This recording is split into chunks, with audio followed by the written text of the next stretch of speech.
Okay, hello, Troupe429. Hello to all the troopers, happy Pride. My name is Colin Hosten, and I am so delighted to be here with you and with Troupe429 celebrating the virtual Pride. I hope you're enjoying all of these amazing performances. Right now, I'm going to slow down a little bit and do a little bit of a reading.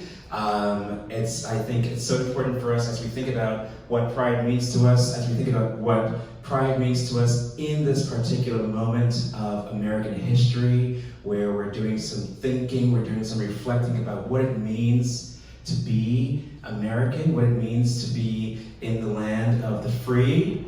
I hope you don't mind if I share some words that have helped me think about what it means for me to be American. I'm going to read an excerpt, short piece that I wrote about becoming an American citizen. I hope you enjoy it. And it's called Citizen.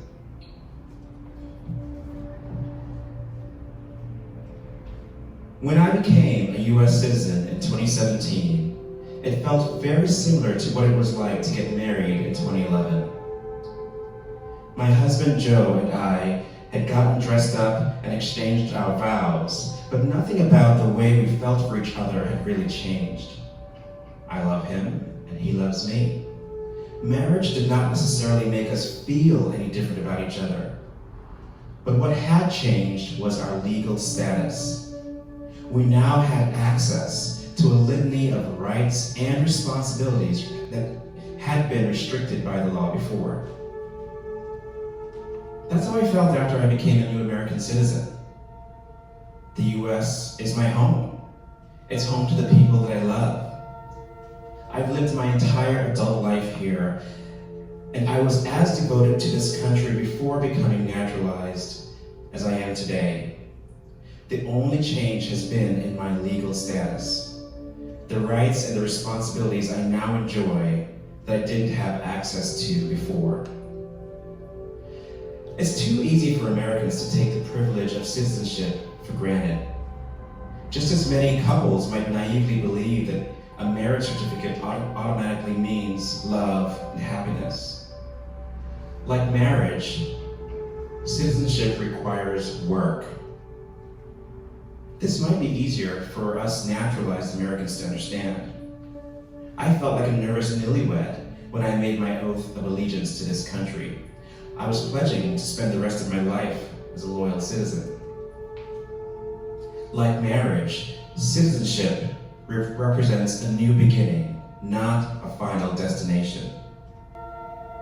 The thousands of immigrants who become American citizens every year represent a vast and varied patchwork of languages, cultural backgrounds, religions, and philosophical perspectives. But in a way, nothing about us really changes when we become American. Yes, we take an oath of allegiance to the United States, but we are already loyal to this country. That's why we pursue citizenship in the first place. We want the full experience of what is an unquestioned birthright for most Americans.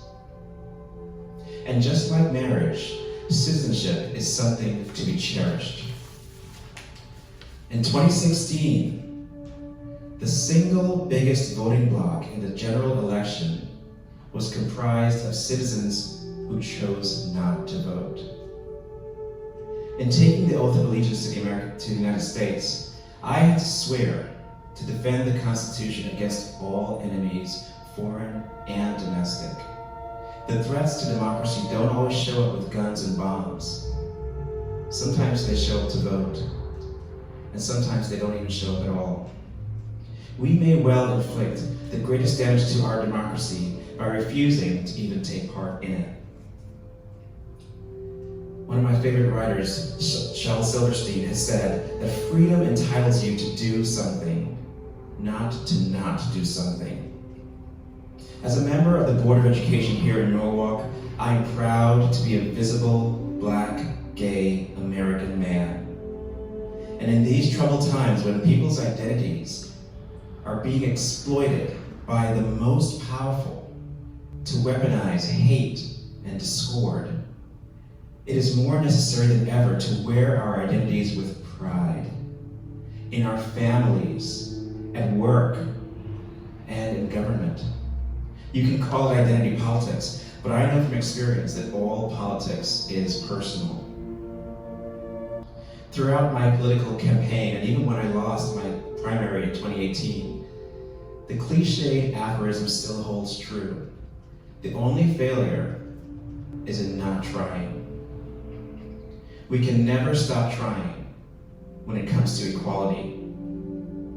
It devastates me to think of how far we've come in our struggle, and how quickly so much of our progress can be undone if the balance of the Supreme Court tilts even slightly. A 5-4 decision can very easily swing the other way. Our rights may be inalienable, but they are not invulnerable. We are fortunate to live here in a town and a state where most of us can live our lives fully and openly. But millions of queer people still live in places where they are subject to discriminatory laws regarding employment, housing, adoption, you name it. The same tools being used to subvert our democracy can be used to save it. The U.S. has made great strides in living up to its promise as the land of the free, but freedom is fragile. I am proud of America and all that it stands for. And that's exactly why it's our duty, along with our allies, to be ever vigilant in the face of hate and backlash. We owe it to ourselves, and we owe it to the generations of Americans to come after us. Thank you. So that was a piece called Citizen.